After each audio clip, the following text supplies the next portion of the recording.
Fish keepers எல்லாத்துக்கும் வணக்கம். நம்ம பேஜை ஃபாலோ பண்ணுறவங்களுக்கு வந்து பார்த்தீங்கன்னா தெரியும். நம்ம ஒரு போலார் பேரட் பேர் வச்சிருக்கோம். அது வந்து பார்த்தீங்கன்னா, சக்ஸஸ்ஃபுல்லா ப்ரீட் ஆகி இன்னைக்கு ஃப்ரைஸும் வந்து ஃப்ரீ ஸ்விம்மிங் பண்ண ஆரம்பிச்சிருச்சு.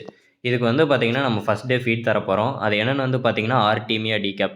இத நீங்க ஹேட்ச் பண்ணணும்னு அவசியம் இல்லைங்க. டைரக்ட்டா நீங்க வாட்டர்ல போட்டுட்டு ஒரு 15 மினிட்ஸ் வெயிட் பண்ணீங்கன்னா, எல்லாம் வந்து பார்த்தீங்கன்னா, பாட்டம்ல வந்து இது மாரி செட்டில் ஆயிரும். இத வந்து நீங்க சிரஞ்ச் வச்சோ, இல்ல டிராப்பர் வச்சோ கலெக்ட் பண்ணிட்டு, டைரக்ட்டா உங்க ஃப்ரைஸ்க்கு வந்து ஃபீட் பண்ணிக்கலாம். நீங்க வந்து பார்த்தீங்கன்னா, மேல ஃப்ளோட் ஆகுறத வந்து தயவுசெய்து ஃபீட் பண்ணிறாதீங்க. ஏன்னு வந்து பார்த்தீங்கன்னா, அதெல்லாம் ஆர்டிமியாவோட செல்லு. இத நீங்க குட்டிக்கு ஃபீட் பண்ணீங்கன்னா, அது எல்லாமே பார்த்தீங்கன்னா, அதோட தொண்டையில அடைச்சு ஃப்ரைஸ் ஆகறக்கும் வாய்ப்பு இருக்கு. அது இல்லாம பார்த்தீங்கன்னா, ஓவர் ஃபீடிங்கும் வேணாம். இது மாரி பொறுமையா சிரஞ்சில கலெக்ட் பண்ணிட்டு, ஓரளவுக்கு மட்டும் ஃபீட் பண்ணுங்க. ஒரு நாளைக்கு 2 டூ 3 டைம்ஸ் கூட தாராளமா ஃபீட் பண்ணலாம். ஆனா, அட் அ டைம்ல வந்து பார்த்தீங்கன்னா, எதையும் ஃபீட் பண்ணிறாதீங்க. ஏன்னு வந்து பார்த்தீங்கன்னா, திடீர்னு அம்மோனியா, நைட்ரேட் கன்டென்ட் வந்து ஸ்பைக் ஆகும். 2மே வந்து பார்த்தீங்கன்னா, டாக்ஸிக் ஃபார் ஃபிஷஸ். அதனால வந்து பார்த்தீங்கன்னா, எல்லாமே சாகறக்கும் கூட வாய்ப்பு இருக்கு. அதனால ஓவர் ஃபீட் பண்ணாதீங்க.